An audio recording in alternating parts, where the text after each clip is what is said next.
Hey everyone, welcome back. My name's Dustin Christ, and today we're going to do a pickups video. Yeah! Because everyone loves pickups videos.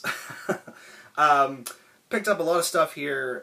Didn't really do any Black Friday shopping. This is all just sort of around the peripheries of Black Friday, because working 8 years in retail has really soured me on anything Black Friday. It just pisses me off, the entire holiday, I guess. So yeah, this is all kind of picked up around the peripheries of Black Friday, but a lot of stuff here, but not a lot of games. And really the only retail game I picked up for this video is Memories of Celceta.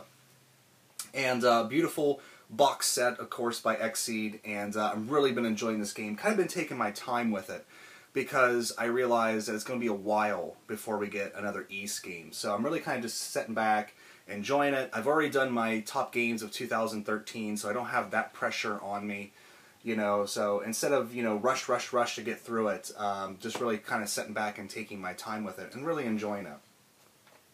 The other games I picked up are all kind of digital games. Atlas recently had a sale on PSN where I picked up Crimson Gem Saga, Riviera, and I can't remember the name of the third game, but it's like a beat-em-up that they put out that Steven told me not to waste my money on, but it was only like $3, or maybe it was $7. I think it was $7, and I told him that I've spent more on a lunch than that game, so picked all those up.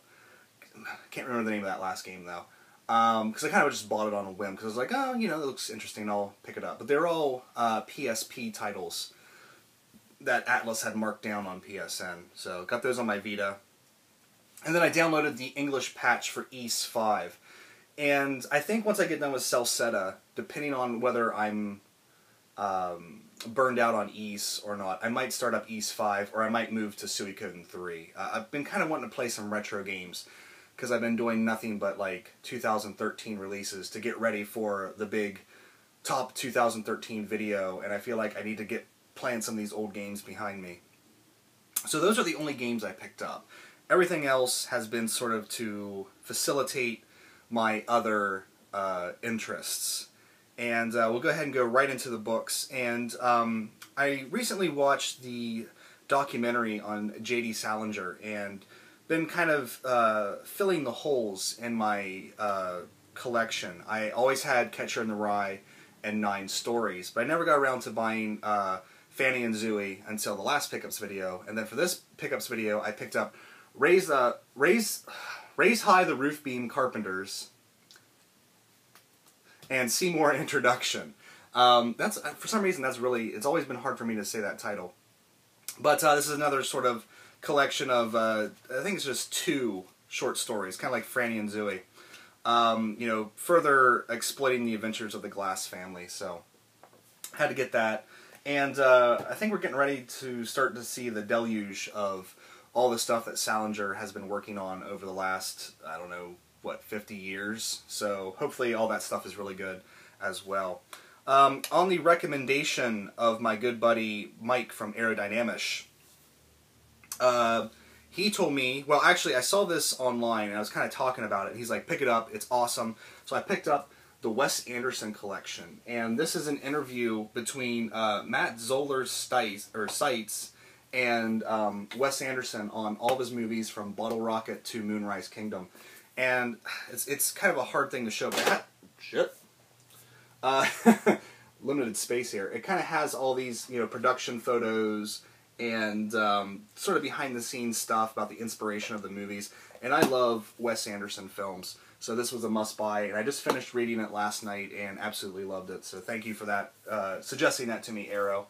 I also picked up this, and I can't remember if Arrow and I talked about it or not, but it's the making of The Fantastic Mr. Fox, which is just going to get a Criterion release here in February, so that's going to be awesome. But again, a bunch of behind-the-scenes stuff, because I tell you what, in this age of like Pixar movies, seeing this film is so refreshing, because it's a stop-motion film, and just the craftsmanship that go into it. Because I'm kind of really burned out on all these CG, you know, cartoon movies. I don't watch them anymore because they all seem the same to me. And when something comes along like this, that has that kind of sort of character to it. This is something I would show my kids before I would show them Shrek or any of those other movies. But love, love, love Fantastic Mr. Fox. And that's it for the books. So I guess the way I have this piled, we'll move into the music next. And I picked up a couple albums that I've been meaning to pick up, but I just never got around to. And one is Boards of Canada, Tomorrow's Harvest. And I love this. This is so... Boards of Canada kind of straddles that line between being creepy sometimes and just being really beautiful. And this is more of what I've heard of it. I've only listened to like the first half of the album. It's more along in the veins of the creepiness because Boards of Canada is sometimes used for ambient music in movies and stuff for creepy scenes. Like Space, the TV show Space used a Boards of Canada song to have like a sort of a creepy moment in there.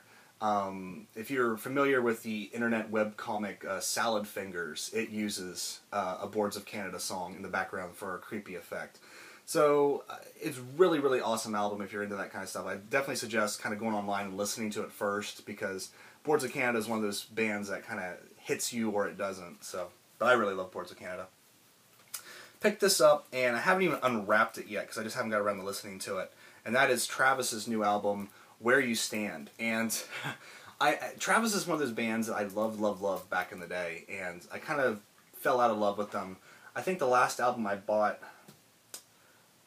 oh shoot, I can't remember what the name of the album was, but it came out after 12 Memories. And they're kind of one of these weird bands where they have a certain aesthetic, Travis has a certain aesthetic, and then every so often they'll do an album that's kind of outside that aesthetic, and then the next album they'll go right back into the aesthetic. So their albums were kind of similar up to a point, and then 12 Memories came out, and 12 Memories was a lot different, a lot kind of darker album. And then the next album, which I can't remember the title of, kind of went back to the more acoustic, precious sounding Travis. And then the next album was kind of a rocking album, which I never did buy that one. And then this one, I haven't listened to it yet, but just based on the album art alone, it seems to go back to that acoustic, original Travis that I loved at a much younger age. So it's going to be interesting to listen to this when I finally get around to it. And then finally here, for the music anyway, I picked this up, and it's kind of a bittersweet purchase, but on the other hand, I really didn't have any other choice. I picked up the Xenogears soundtrack. And before you guys start typing furious away, yes, this is a bootleg. Another one to look out for other than Maya Records is KO Records. It's another bootleg company. But here's the deal. I don't feel ripped off by this at all. The audio quality on this is pretty perfect. I didn't really notice any, it sounds amazing. Let's just put it that way. And here's what the thing was. I was looking to get this on iTunes because a lot of the Final Fantasy soundtracks are on iTunes. So I figured, well, they gotta have Xenogears on there. So I looked at it, and of course Xenogears is not on iTunes. So I was like, alright, let's go to Square Enix's website and see if I can order it off there. And they had a listing for it out of print. Okay. So then I went on to Amazon and eBay, and the prices are like upwards of $50 and blah blah blah. And then I saw it's some company, Anime Music Warehouse in California or something, and they had it for sale for like $26. And I was like, that's half the price of what it's going for, and it does have a different cover and everything. And I was like, I bet you that is a bootleg. But I started to think about it, and I was like, you know what? Fuck Square Enix. If they're not going to put it on iTunes for me to buy, and they're not going to have it on their website to buy, then fuck them. I'm going to give money to somebody who's going to make this music available to me here in the States. And it kind of sucks that it's a bootleg, but on the other end, I don't really care, because I'm not going to make money off this. I'm not going to say, oh, I got a Xenogears soundtrack, I'm going to sell it and pay for my children's college. It's for me to listen to in my own personal enjoyment. So, in that regard, I'm not pissed off about buying a bootleg at all. If Square Enix is not going to make it available to me, then fuck them. I'll give my money to someone who will. But the cool thing about it, and I don't know exactly what this is. It looks like it's a game soundtrack of some type, but I don't know. Or maybe maybe it's a soundtrack to an anime. It looks more like an anime now. But they gave me a free soundtrack to Starship Operators, which is just the booklet and the CD. And of course, this is a Maya release, so it is a bootleg soundtrack. But you know, just throwing something extra in, that was kind of cool. I haven't listened to it, so I don't know. On the movie front, and I did pick up a lot of DVDs, because for some reason I've been really getting back into film and things like that. Finally picked this up. It's one of those DVDs I lost in the divorce, but I picked up the Blu-ray of Groundhog Day. I love, love, love this film, and it's one of Bill Murray's best performances, and it's just an all-around awesome movie. And if you haven't watched it, definitely do yourself a favor and pick up Groundhog Day. And then I kind of went on a little bit of a Star Trek kick here. Season 5 of The Next Generation came out, so I picked that up. The picture quality is amazing. The episodes, this is probably Star Trek's, or The Next Generation's best season in terms of just episode quality. Some of the other seasons had sort of bigger episodes, but they were always balanced out by sort of a crappy one. So this one straight through has pretty much sort of the best episodes of the series. So I've been enjoying that. Picked this up on Amazon for pretty cheap. I don't know if there was like some kind of, you know, sale, or just this is just what the price has gone down to because it's season 3. But I picked up season 3 of the original series on Blu-ray, so now I have the entire original series on Blu-ray. And I love the remastering they did on this. A lot of people kind of got their panties in a twist over it because it's not the original footage, but there's no way they can make that original footage look, you know, anywhere near what would be acceptable for an HD release. It's just, with all the passes they had to do for the different compositing, it's just, there's no way they can make those sort of starship shots not look super grainy like they did. But I actually love the updates they do to this. They do it with taste and sort of restraint, and I think that's great. Also picked up the original motion picture collection on Blu-ray. And I've only watched the motion picture so far, but I do love the picture quality. It just seems kind of weird that the DVD releases, which I still have up there, you know, like the motion picture had a director's cut. Star Trek 6 kind of had a director's cut. They kind of edited things around. I don't know if they retain that version in this set. I know that the motion picture is not the director's cut, so that kind of sucks. But I guess they're getting ready to release the motion picture director's cut. So I don't know if I'm going to, you know, at this point, I think it might be a quadruple dip to get the motion picture. But yeah, I've been enjoying that. There's some cool new features on it, but really they didn't go too out. I mean, the transfers are passable. They're not that great. The new bonus features are not that great, but it's nice to have sort of the space on the shelf, because this is a lot, you know, thinner than 6 double Blu-ray or double DVD cases that were on there. So frees up some space on the shelf. And then Amazon had this for $20, so I couldn't resist. It's the Next Generation Blu-ray set, and these actually look a lot better. Sort of the older ones, like Generations and First Contact, don't look that great on Blu-ray, but I just watched Insurrection last night, or 2 nights ago, and it looks pretty awesome on Blu-ray, and I'm sure Nemesis will as well. But, yeah, again, you know, they didn't really go all out with the bonus features, and I kind of would, I don't know, I just, when they release these new sets, I really do wish that they would just go balls to the wall with bonus features, because, you know, that's what people buy these for, is, you know, sort of new features and new commentaries. There are a lot of new commentaries on these, I should point that out, but as far as behind the scenes bonus features, not really that much more stuff, I guess, could be added to them. And then rounding out here, of course, I've been finishing out my Mystery Science Theater 3000 collection. Shout Factory finished their Turkey month sale, where for 25 days in November, basically they put a box set up a day of Mystery Science Theater and had it half off. So I really exploited that, and kind of I'm almost done with my collection. I need 2 more box sets. One of them is the out of print one that's over $100, and then I've got all the box sets. But I picked up volume 19 in this big box here that comes with the Gypsy figure, so I have that to add to my Tom Servo. Unfortunately, I don't have the one that has Crow in it. I don't know if I want to spend the $100 to get that or not.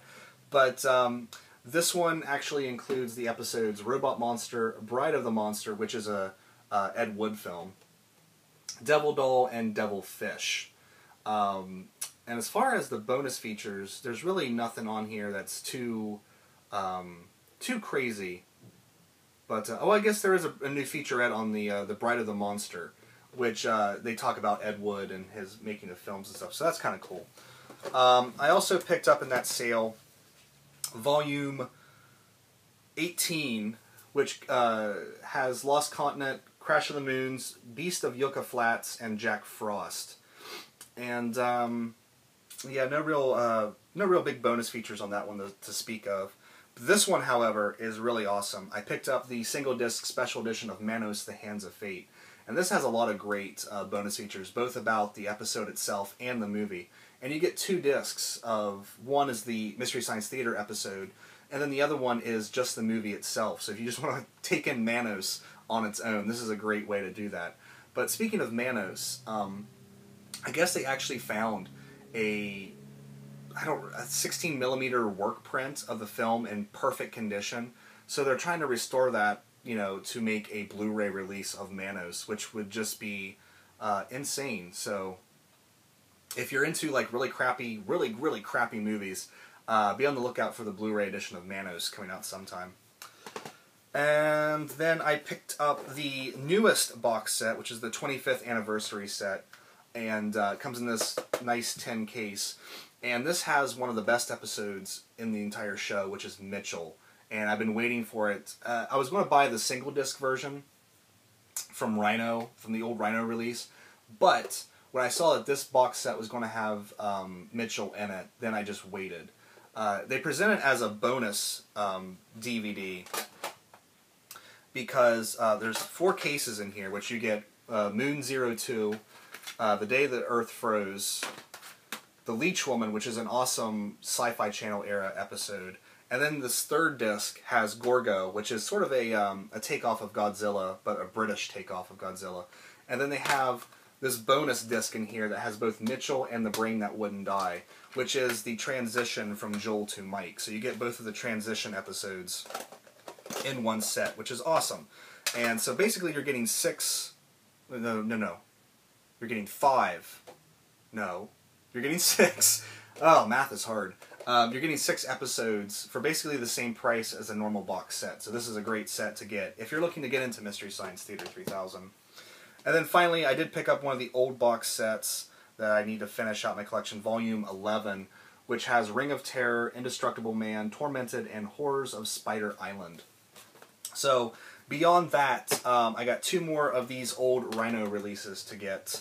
And then the newest box set was just announced, but it's not coming out until March, I think. But yeah, that is the pickups video for at least the middle of December. I don't know if I'll pick up anything for the rest of the year. The AGP kids, we kind of did a Secret Santa, so I'll have a Secret Santa gift coming in the mail, which I'll just do an unboxing for that. But other than that, I really don't know if I'll pick up anything more in the month. I always say that, and then I'm like, oh, look at all this other crap I bought. But we'll see how it goes. But that is it. I'm going to go back to playing Ys Celceta and hopefully finish that up in the next couple of days so I can do my game discussion. But yeah, I want to thank you guys so much for watching. Take care. I'll see you next time.